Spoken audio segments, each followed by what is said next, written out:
Então, irmãos, nós chegamos ao mês de agosto, finalmente. E tem muita gente que diz que agosto é um mês do quê?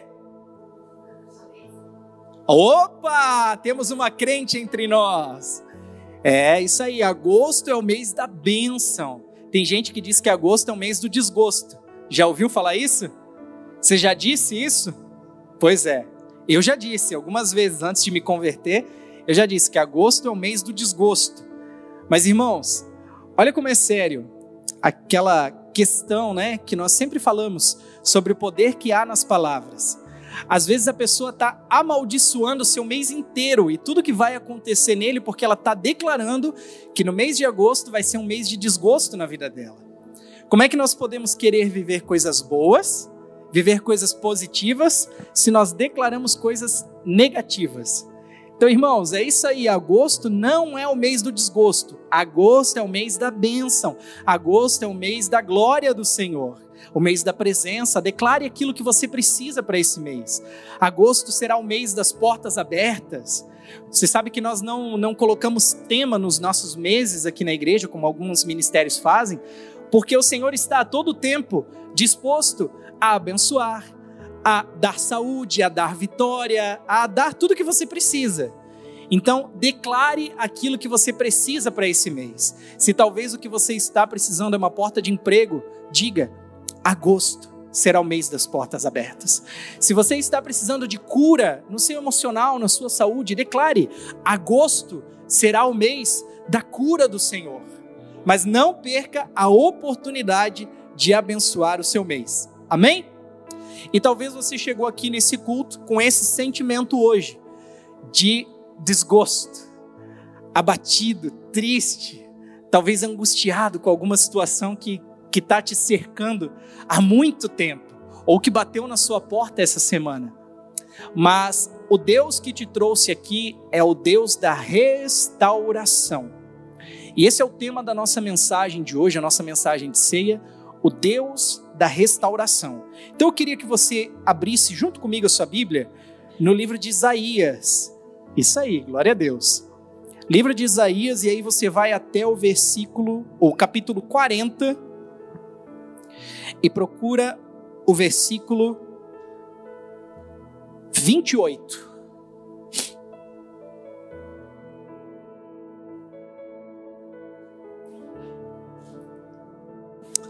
Quantos vão viver em agosto, o melhor mês da sua vida até aqui? Amém, eu também. Eu estou pronto, Senhor. Oh, Deus. Não o melhor mês da sua vida, porque senão os outros o que seria, né? Mas o melhor mês até aqui, porque setembro será melhor, outubro será melhor, novembro será melhor, dezembro será melhor. Em Deus nós vivemos coisas extraordinárias todos os dias, dia após dia. Então vai lá, em Isaías capítulo 40, versículo 28. Achou? Diz assim a palavra do Senhor: será que você não sabe e nem ouviu que o Eterno, o Senhor, o Criador dos confins da terra, não se cansa e nem se fatiga? A sabedoria dele é insondável. Ele fortalece o cansado e multiplica as forças ao que não tem nenhum vigor. Os jovens se cansam e se fatigam, e os moços de exaustos caem. Mas os que esperam no Senhor renovam as suas forças, sobem com asas como águias, correm e não se cansam, caminham e não se fatigam. Se você recebe essa palavra, diz glória a Deus. Amém. Essa passagem que nós acabamos de ler é um trecho muito conhecido das Escrituras, principalmente no finalzinho dele, que diz que os que esperam no Senhor renovam as suas forças, sobem com asas como de águias, correm e não se cansam, caminham e não se fatigam. Esse é um trecho muito conhecido e ele traz para nós cristãos uma promessa de conforto e encorajamento em meio às adversidades da vida. Você percebe que a Bíblia ela é afirmativa em dizer: Deus fortalece os que estão cansados e renova, multiplica, dá forças àqueles que estão exaustos. Isso não é uma dúvida, isso não é uma incerteza, isso é uma afirmação da palavra de Deus para mim e para a sua vida. Por isso que eu te disse que se você chegou nesse lugar abatido, triste, cansado, quem sabe sobrecarregado de tantos problemas, o Deus da restauração quer te dar alívio nessa noite, porque a palavra de Deus diz que Ele dá forças ao cansado. E se você está cansado, você já tem tudo que Deus precisa para fazer o milagre na sua vida. Basta você dizer: Senhor, eu quero, Senhor, é comigo, eu preciso desse renovo. Amém? Você já se sentiu assim? Esgotado, sem forças, talvez cansado de tanto lutar, de passar pelos mesmos problemas, pelos mesmos desafios, uma luta familiar, um problema no casamento, uma dificuldade com seus filhos, talvez um problema de saúde, uma porta de trabalho, uma questão financeira. Todos nós passamos pelo dia mal, todos nós passamos por essa situação. Quem nunca passou, não é mesmo? E existem momentos que nós nos sentimos exatamente assim como essa pessoa do texto que lemos.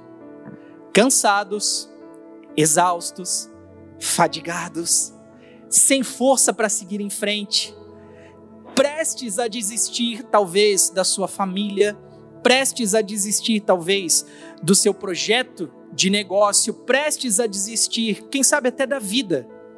Mês que vem estamos entrando no mês do Setembro Amarelo, mês de prevenção ao suicídio.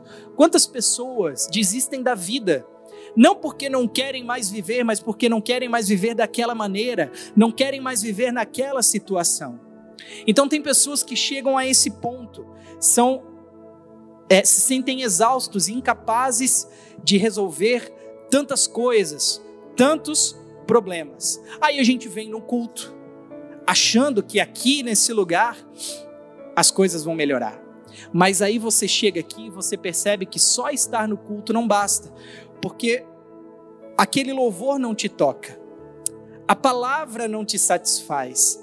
Um conselho dos teus irmãos, uma palavra de ânimo dos teus irmãos não alcança o teu coração. Nem mesmo o pastel da cantina, aquele pastelzinho da Rose que é tão bom, nem isso serve de ânimo para a sua vida. Como diz o jovem, quem é jovem aí? Como diz o jovem, a Sara é jovem, a Marconi é jovem, isso aí. Como diz o jovem, às vezes a gente está na bad, Lucas. E muito na bad. E não há nada que nos anime. Porque, irmãos, todos nós estamos sujeitos a passar por isso. Por isso que no versículo 30, a Bíblia diz que os jovens se cansam e os moços exaustos caem. Por que ela fala sobre esse tipo de pessoa? Porque o jovem é a pessoa menos provável a ficar cansada. Eu, nos meus quase 35 anos, se correr daqui até ali na porta, vou estar com a língua para fora. Mas um jovem que nem o Rafael, que tem aqui 14, 15 anos, ele pode correr a quadra inteira, que ele não se cansa. Você olha para ele e diz assim: esse menino tem força, esse menino tem vigor. E a Bíblia diz que o jovem tem força. Mas, irmãos, a Bíblia fala que o jovem se cansa e o moço de exausto cai, justamente para trazer essa ideia, essa comunicação de que todos somos capazes de passar por esse dia. Não ache que você é isento de se sentir triste. Não ache que você é isento de ficar abatido pelas dificuldades. Talvez você congrega e é cristão há tanto tempo e às vezes você se pega mal por uma questão que tirou a sua paz e você diz: eu não entendo como é que isso pode estar acontecendo comigo. Eu oro, eu vou na igreja, eu jejuo, eu sou crente há tanto tempo. Irmãos, ninguém está isento de passar por isso. Todos nós estamos suscetíveis. Então a questão é, se eu e você passamos por isso, se eu e você podemos passar pelo dia da tristeza e da angústia, qual é a diferença entre aqueles que vencem esse dia e aqueles que não vencem esse dia? Porque a tristeza, o cansaço e o desânimo, para nós ele tem que ser algo passageiro. Você não pode ficar cansado uma vida inteira. Você não pode conversar com alguém e a pessoa te dizer: nossa, eu estou cansado. Mês seguinte: nossa, eu estou cansado. Nossa, eu estou exausto. Nossa, eu estou isso, estou aquilo. Não cansaço físico, mas aquele cansaço emocional. Porque você vê que a pessoa não vence aquela luta, não vence aquela batalha, ela fica sempre patinando naquela mesma situação. Irmãos, isso não é normal. Para nós cristãos, essa situação tem que ser passageira. Para mim e para a sua vida, essa questão tem que ser apenas um ponto de aprendizado, aonde o Senhor permite que nós passamos por isso para nos ensinar, para moldar o nosso coração e para trabalhar na nossa vida. Esse lugar de tristeza, esse lugar de abatimento, não é permanente na vida do crente. Não é permanente para você. Você está nessa condição, mas você não é essa condição. Porque o Senhor quer te ensinar e depois de te ensinar, Ele vai te restaurar. A Bíblia diz que Ele dá forças ao cansado. Irmão, se Ele não fizesse isso, se Deus não pudesse mudar a sua situação emocional, a Bíblia estaria mentindo. Mas a Bíblia é a verdade, a Bíblia é a palavra de Deus, inerrante e infalível, não erra e não falha. Então a palavra está dizendo, Ele vai te dar forças novamente. Calma, você está cansado, você está abatido, talvez você está, exausto dos problemas que tem te cercado, mas o Deus que te trouxe aqui, como eu disse, é o Deus da restauração. E esse Deus vai te restaurar. Por isso, não adianta você buscar renovo e alívio no lugar errado. Aí é que vem o X da questão. Como diriam os coaches, a chave. Pega a chave.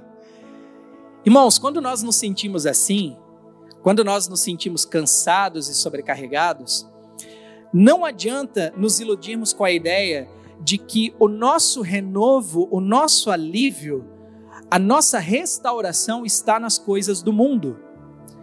Não adianta nos iludirmos em achar que talvez as pessoas vão suprir o vazio que estamos sentindo, porque não vão. Isso é buscar no lugar errado, buscar em coisas, vícios, prostituição, bebida, cigarro, drogas, o que quer que seja. Quem sabe até no futebol você busca descanso para sua alma. Eu estou cansado, eu vou jogar bola para distrair. Não, irmãos. O melhor lugar que você pode buscar renovo para a sua alma abatida é no Senhor. Não é nos seus amigos, não é naquela roda de boteco, não é em lugar nenhum, não é nas coisas desse mundo. O seu renovo, o seu alívio para a sua alma cansada e abatida é o Senhor, o Rei dos Reis, o Senhor dos Senhores, o Deus da restauração. Então, Ele nunca está cansado para te ouvir e te ajudar. É isso que lemos aqui no versículo 28. Será que você não sabe, nem ouviu, que o eterno Deus, o Senhor, não se cansa e não se fatiga? Irmãos, nós podemos passar por isso, nós ficamos cansados, mas o Senhor não. Ele está sempre disposto a nos ajudar, Ele está sempre disposto a nos renovar e nos restaurar, porque Ele é a fonte da minha e da sua força, Ele é a fonte. Então para de buscar no lugar errado o alívio para a sua alma e vai buscar em Deus aquilo que você tanto precisa. Talvez você me diga, pastor, eu passei uma semana de tribulação. Olha, eu acho que a gente já está em vias do arrebatamento aí. Porque olha, pensa numa semana tribulada, né, Betinho? E talvez você me diga assim, eu tô pela boa, tô no limite. Irmãos, se você está nessa condição, você está exatamente na condição que Deus precisa para fazer um milagre no seu emocional. Agora, não busque no lugar errado. Busque na presença de Deus. Busque aos pés de Jesus, busque na presença do Senhor, porque buscar fora é buscar no lugar errado. Por isso que a palavra nos diz que Ele fortalece o cansado e dá forças ao que está sem vigor. Não é cerveja, não é cigarro, não é pornografia, não é nem mesmo a igreja, o pastor ou o louvor, é Deus e somente Deus. E aí você precisa entender algo importante a respeito disso que eu acabei de falar. Porque isso pode mudar a maneira como você sairá daqui hoje. Não adianta você vir para um culto como esse, uma noite de ceia, e você não se envolver com a presença e com a glória de Deus. Talvez você veio com a esperança de que o culto vai me aliviar. eu vou para a igreja e vou sair de lá bem. Queridos, igreja não muda ninguém. Igreja te ajuda, mas quem te muda, quem te transforma, quem te restaura é a glória de Deus. Então, se você não se envolver com a glória de Deus e com a presença de Deus nesse lugar, não abrir o seu coração e não dizer assim, Senhor, eu quero, eu preciso, é para mim esse negócio, você vai sair daqui da mesma maneira de como você entrou. Você vai ter perdido 1h30 da sua vida e, infelizmente, não terá sido transformados.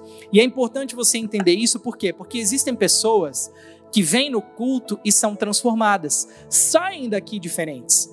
Mas tem pessoas que passam uma vida inteira na igreja e nunca mudaram em nada. Ela está sempre na mesma luta, ela está sempre na mesma batalha, ela está sempre, patinando, passando pelo mesmo perrengue. Por quê? Porque você não é transformado de culto em culto. Você é transformado de glória em glória. A palavra de Deus em 2 Coríntios 3,18 vai nos dizer que todos nós, com o rosto descoberto, contemplando a glória do Senhor, somos transformados de glória em glória. Irmãos, essa é a chave para você ser restaurado pelo Senhor. Estar no culto não basta, estar na igreja não basta, porque você pode estar aqui apenas de corpo presente. Sua cabeça pode estar lá fora, seu coração pode estar lá fora, você pode ter vindo por obrigação, só para cumprir um protocolo de crente e dizer, nossa, domingo é o dia de ir para a igreja, vamos lá, porque se eu não for, eu vou estar pecando diante do Senhor. Mas, irmãos, você precisa vir e se envolver com a glória de Deus nesse lugar. Essa glória te transforma, essa presença te transforma. Não sou eu, não é louvor, não é nada, é a presença de Deus. A presença do Deus da restauração. Você veio cansado? Você veio sobrecarregado? Você veio exausto? Com muitas dificuldades que tem enfrentado? A solução é a presença do Senhor. Então, irmãos, te falei tudo isso para que você coloque a sua expectativa no lugar certo e pare de buscar errado. Pare de buscar fora de Deus aquilo que somente Ele é capaz de fazer por você. Não tem outro caminho. Deus é o único caminho para mim e para a sua vida. Jesus é tudo que eu e você precisamos. E é somente Ele, e verdadeiramente Ele, que é capaz de fortalecer o coração cansado e restaurar as nossas forças para seguir em frente e não desistir. E talvez, deixa eu só tomar uma água antes da gente continuar, senão eu fico sem fôlego aqui.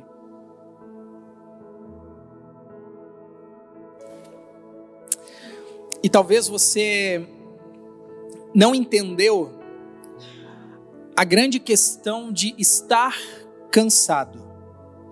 E eu quero me encaminhar para o final dessa mensagem, para o final dessa reflexão, com esse último pensamento. O cansaço, o que é o cansaço? O cansaço é um esforço feito de maneira errada ou de maneira exagerada.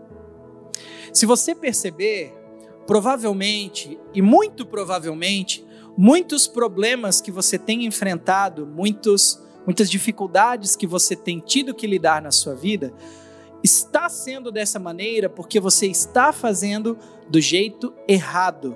E o que seria o jeito errado? Você está fazendo do seu jeito e não do jeito de Deus. Você pegou para você o problema e disse, eu vou resolver, eu vou dar conta, eu vou dar jeito. Isso é resolver as coisas do jeito errado.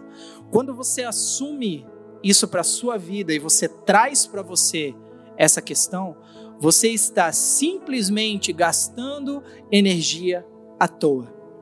Porque se Deus colocar a mão e disser que essa situação não vai se resolver enquanto você não entregar para Ele, você vai passar uma vida inteira lutando com aquilo e não vai sair do lugar. Se Deus disser, eu não vou permitir que essa porta se abra, eu não vou permitir que essa situação se solucione, para que você aprenda a confiar em mim e a depender de mim, irmãos, você está destinado a passar uma vida inteira lutando, gastando energia à toa, ficando cansado, sobrecarregado por uma questão que não era o jeito certo de se fazer. Quando nós colocamos para cima de nós, dos nossos ombros, na força do nosso braço, uma situação que caberia a Deus resolver, nós tiramos de Deus a dependência e começamos a andar num negócio chamado autossuficiência.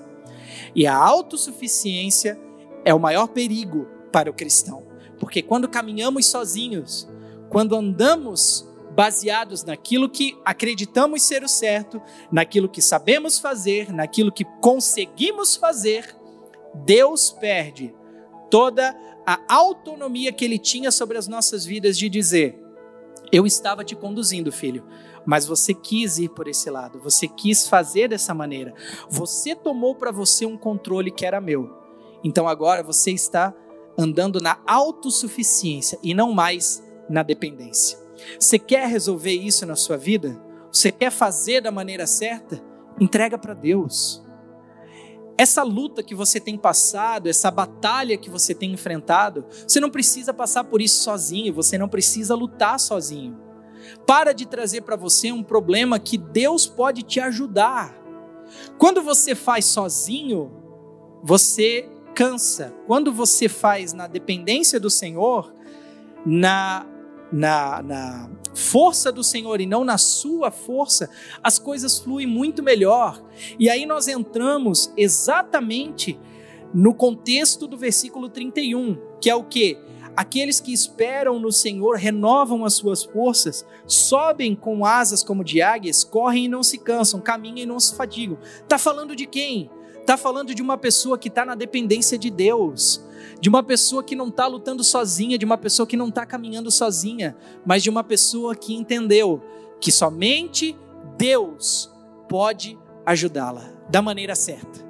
Você pode resolver seus problemas, vai ser da maneira errada. Agora, se você entregar nas mãos do Senhor e disser: Senhor, me ajuda, Senhor, me restaura, Senhor, me renova, caminha comigo, me dá a direção, me dá a luz que eu preciso para saber o que fazer, me dá sabedoria. Tenha certeza de que Ele está pronto para te ajudar. A palavra fala em Salmos 22:4, porque não desprezou nem detestou a dor do aflito, e nem ocultou dele o seu rosto, mas ouviu quando lhe gritou por socorro. Está falando de Deus, está falando do Senhor, está dizendo que, olha, Deus não despreza a sua dor, Deus não despreza essa situação que você está passando, muito pelo contrário. Ele te ouve se você pedir por ajuda, Ele te ouve se você pedir por socorro. Então para de tentar resolver sozinho e entrega nas mãos de Deus. Ele vai te renovar, te restaurar por completo e de uma maneira duradoura. Se você buscar no mundo, ou em você mesmo, ou nas pessoas, aquilo que somente Deus poderia fazer por você, você está com uma solução provisória, passageira. Agora, se você correr para o Senhor e se entregar na presença dEle, o que Ele fará por você é permanente, é duradouro, é verdadeiro, irmãos. Ele vai fortalecer você que está cansado e te dar forças novamente, pois Ele, e somente Ele, é o Deus da restauração. Aleluia! Você recebe essa palavra? Você precisa de paz nessa noite? Então peça para Ele, irmãos. Basta você se lançar na presença dEle. E se você se permitir, ainda nessa noite, Ele pode transformar o seu cansaço em forças novamente. Ainda nessa noite, Ele pode transformar o seu desânimo em alegria mais uma vez. Ainda nessa noite, Ele pode transformar a sua luta no seu maior testemunho. Porque, irmãos, o nosso Deus ainda faz milagres. Não só o milagre de fazer o paralítico andar, o cego enxergar ou o surdo ouvir, mas o milagre de fazer o aflito voltar a sorrir, de trazer paz para um coração abatido, de trazer alegria para aquele que já estava morto, vida novamente ao vale de ossos secos. Esse é o Deus que eu e você servimos, o Deus da restauração. Aleluia, amém.